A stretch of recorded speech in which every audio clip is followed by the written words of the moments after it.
A small business owner once told me, I have 150 things to do, and around 140 of them come from me feeling unmotivated to do anything. If there is no motivation, some people, more than you think, don't take action. Needless to say, inaction is the biggest cause of our failures. So how do successful people do? Is there a recipe that anybody can replicate? The answer is yes. So how to put yourself at work, how to do what needs to be done regardless of your emotions and whether or not you feel motivated. That's what we'll see in this video. Plus, as a bonus, I will tell you exactly what to do when you do feel motivated, for at least take advantage of it when it happens. All right? Another small business owner once told me this: I have stuff to do, I don't do anything, I feel guilty, but I still do nothing. This is hilarious, isn't it? The most successful people, as you can imagine, don't have these kind of problems. And the more successful they are, the less they know about motivation problems. I have met hundreds of very successful business owners in my career in mergers and acquisitions. And when I dared to mention motivation to some 8 or 9-figure business owners, they all dismissed the topic as if it was non-existent, not in their world. One of them told me motivation is something kids are interested in, not grown-ups. Another one told me, Ziad Abdelnour, one of my instructors, waiting for motivation is like waiting for Santa. So, on one side, unsuccessful people talking about motivation or lack thereof, in that case, all day long, as if it was the topic of the century. And on the other side, very high achievers totally sweep it aside. The most successful people have adopted this state of mind where, let's be clear, it's one of two things.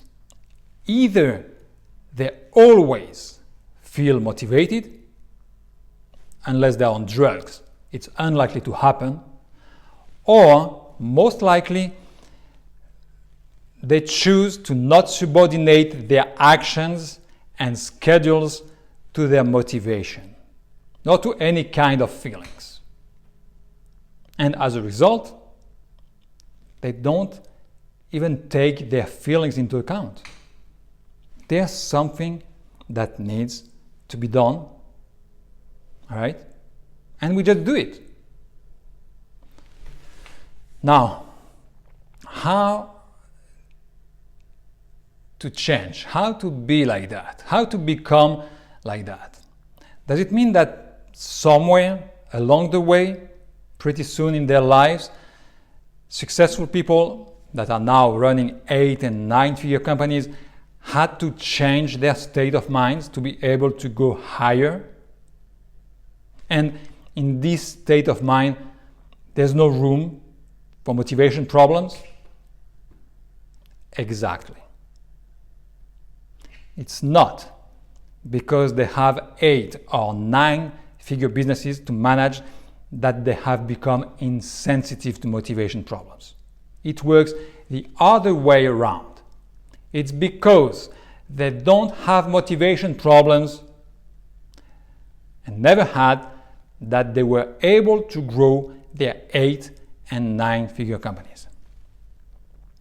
To be accurate, it's because they have decided not to have motivation problems that they are able to work on the right things all the time, regardless of their feelings. Okay? Next question. How? How do they do it? Of course, I'm coming to it. But remember, to be able to grow a large company, you must get rid of your motivation problems, if you have some. None of the high achievers, none of them that I got to know considers this to be a thing. None.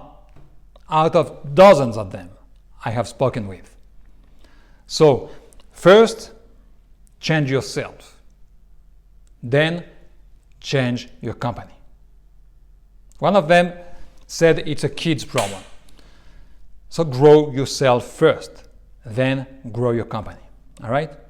Now, how to do that? Does it require an effort? If yes, of which kind? Yes, it does require an effort, but it's a small effort, the initial effort, the hardest one. It's like a rocket or a car.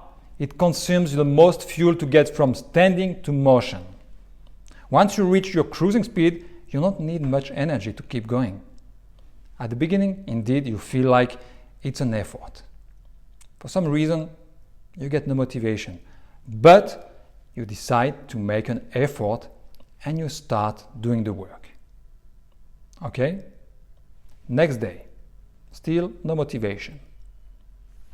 But again, you start doing the work. You make the effort. What do you think? The second day, does it require a greater effort than the first day or a smaller effort than the first day? The answer is a smaller effort, of course.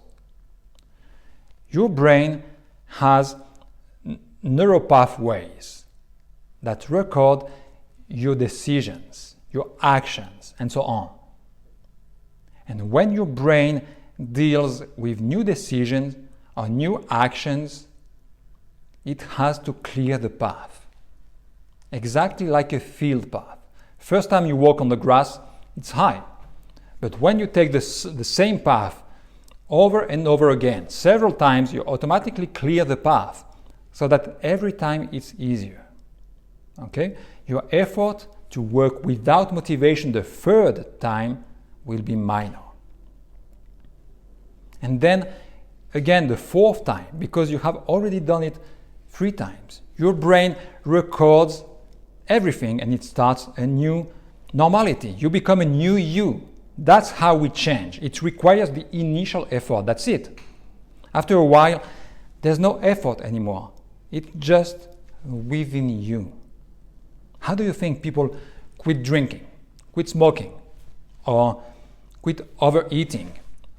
When is the most difficult time? Of course, at the beginning. Then it's getting easier and easier, easier and easier. And after a while, it's just normal. They don't feel any frustration. They have changed. They are new people. There's a new normality. That's how you change your reality. That's how you literally transform your nature. Yes, your very nature, by providing the initial effort, nothing else. Your brain takes care of the rest. Whether you feel motivated or not, won't even be taken into account by your brain. You won't even think about it. You will just do the work. Okay? Motivation actually drags you down, like cocaine does. When you get it, you are up and you think the world is yours. Then you get back down and you feel like crap. That's why I keep telling people, don't feel motivated. Motivation always fades away within hours. Motivation is not reliable. Never count on it. When I speak at some event or in my group coaching and the energy is high in the room, everybody is pumped up. I can feel it. I appreciate the experience. I like it, but I warn people because I want them to handle it well. Don't just feel motivated. It's misleading. It's deceptive. It's weak. It's temporary. It's betraying you. You go home and nothing remains. So nothing happens. Never rely on motivation. It's childish. Don't rely on your feelings in general. Now, as a bonus, as I told you, there's something you can do when you feel motivated, to take advantage, at least, of this motivation feeling. Listen, when you are fired up, it's time to make your plan. What needs to be done? What important activities do you have to handle? Right now, tomorrow, this week, next week. Break these activities down in greater details, in smaller steps, and write them down. Fill out your schedule. What needs to be done? All right? That's your plan. That's the blueprint that you will follow step by step tomorrow morning when all the motivation feeling has disappeared. Because when this happens, what remains is your plan, your schedule. Then, when you arrive at your desk, you just work on what you have planned. No need to feel motivated. Screw it. You know precisely what to work on. You have written it. Follow your plan. Read it. This needs to be done. Do it. Action time. Don't think about anything else. That's it. It's there, it's for you. At least this motivation feeling will be useful in some way. Okay?